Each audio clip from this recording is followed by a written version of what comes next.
It's been 11 years since the Marikana Massacre, and families of victims say they are yet to receive justice.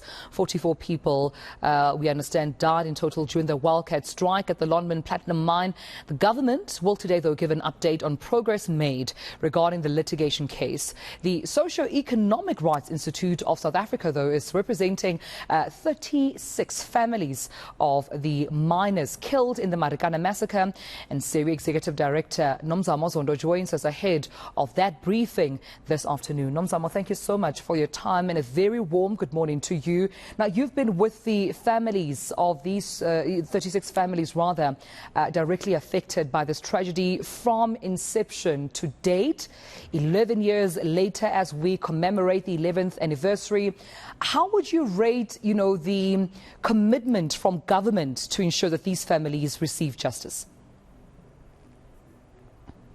Good morning, Dumelo. Thank you for inviting us. Unfortunately, we would rate that commitment very poorly.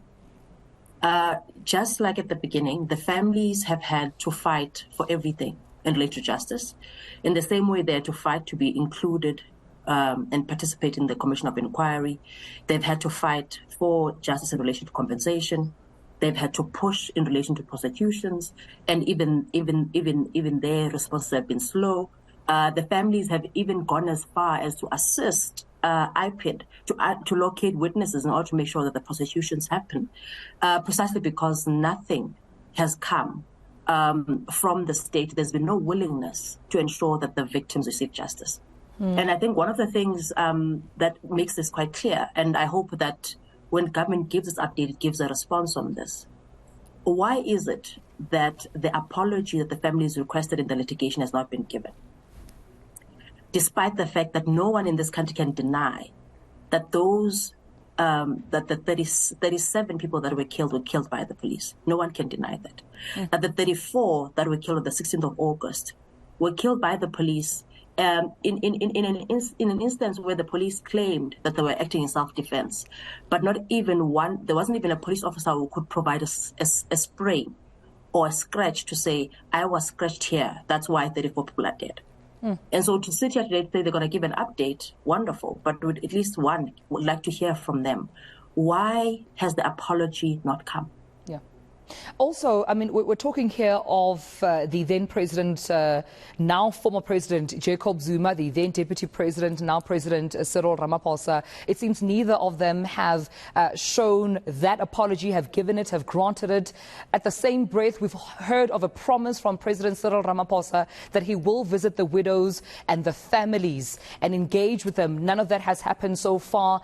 I mean, how are the families reeling and coping at this time, knowing that under the same breath, Nomzamo, we understand that the police officers that were implicated in this tragedy seem to have received legal support from government in as far as, criminal charges are concerned and court cases are concerned? Look, so exactly as you point out, Dumelo, one of the challenges of this case is not simply a matter of the government being slow in delivering justice to the families, is that government has poured resources on blocking that very same justice. While on the other end, on the end of the families, the response is there are no resources. In fact, just on the investigations, IPID never got money to reconstitute the scenes of scene 1 and scene 2. The NPA yesterday in reports, I think they were interviewed by eNCA, have told us that the reason that over a year and 4 months since they received dockets from IPID, the reason that they have not charged anyone is because they didn't have resources. They didn't have prosecutors to prosecute this case. It seems that even the idea of lack of resources isn't just only about the last 16 or so months, that in effect for the NPA, who is actually the team that is leading the investigation, so has not been able to put resources aside to lead the investigation into Marikana. And then for the families then to say, okay, we've had at every stage to see these prosecutions. We are the ones who are attending courts to make sure we are the ones engaging with IPID and trying to even at times help them find witnesses. But in the very same breath here, that the state attorney has funded the attempt of Ria Piega to undermine the class inquiry findings. spending over 5 million. The state attorney is allocating resources even today to the criminal defense of the police officers who are accused.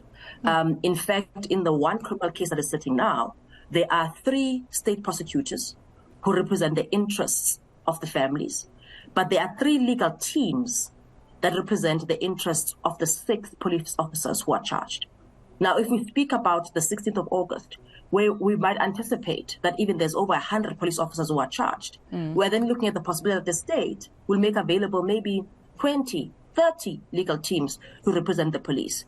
And then we'll sit with a team of prosecutors from the NPA who are representing the interests of the victims. And that's what we're dealing with, an inequality of arms, which is almost a barrier to justice. Because while the state can say we are employers and former employers of the police who are charged, and so we must provide legal representation to them, we are not the government of these 37 families who have lost loved ones. We're not the ones who are responsible for making sure that they gain justice. It is a question that needs answers. Hopefully the briefing this afternoon will bring some clarity to that. 11 years later, I just wonder why no sense of emergency, Nomzamo. We've spoken about the NPA, we spoke about the government. I want to bring in here the mine that acquired Lonmin, Sibanye Stillwater. What's their role here? Just in terms of also assisting these families when it comes to reparatory initiatives, but also the healing that they seek, the justice that they seek. I mean, the miners that were striking were working for this mine, and these families now have a loss of income, loss of support because of that tragedy that occurred 11 years ago. Look, Tumela, so the one thing that you have to recognize from the mines front is that they are the only people who have committed funds continuously on the issue. But the one problem is, just like the state, they've refused to recognize their wrongdoing. From the onset of this tragedy, as they like to point out, or the massacre that happened, the family's question was, why did the employer not engage with its employees? Why is it that there were hundreds of police officers who had to come on the ground to mediate?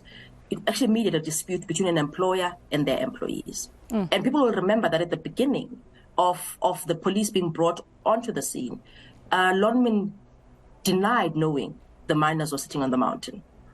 Until the police said, but all these people are your employees. Right. But even then, they were still able to convince the police to be involved, and then ultimately to mediate the dispute in a way that we have 37 people dead.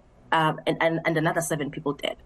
Now, with that having been said, the one complaint of the families has been that, yes, the mine has been engaging with us, at least sometimes more than once a year. The mine has started initiatives. They have the 1608 Trust, which provides education for the dependents of the miners.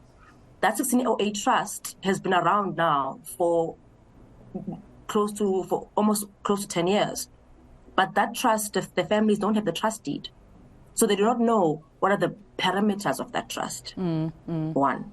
2, in the initiatives that Sibanye has taken, the families have felt that their voices are not being heard.